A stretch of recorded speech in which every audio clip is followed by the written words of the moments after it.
अमरावतीसह संपूर्ण विदर्भात आजपासून शाळा सुरू होत आहेत। जिल्हा परिषदेच्या 1580 तर मनपाच्या 63 शाळा या अतिशय उत्साहात आणि आनंदात सुरू झाल्यात। त्याच आनंदात जल्लोषात विद्यार्थ्यांचं स्वागतही करण्यात आलंय। अमरावतीमध्ये ढोल ताशासह विद्यार्थ्यांचं स्वागत झालंय।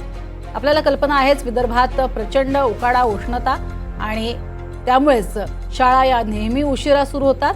संपूर्ण महाराष्ट्रात 15 जूनला तर विदर्भामध्ये मात्र 1 जुलैपासून शाळा सुरू होतात। मात्र या शाळा तशाच पद्धतीने जल्लोषात आणि मोठ्या उत्साहात सुरू झाल्यात।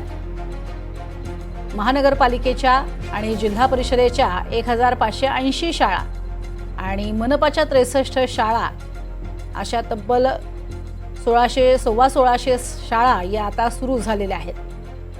आणि तोच उत्साह, तोच जल्लोष या विद्यार्थ्यांमध्ये आणि अर्थातच त्यांच्या सगळ्या शिक्षकांमध्ये पाहायला मिळालेला आहे। कारण शाळा पुन्हा एकदा गजबजलेल्या आहेत।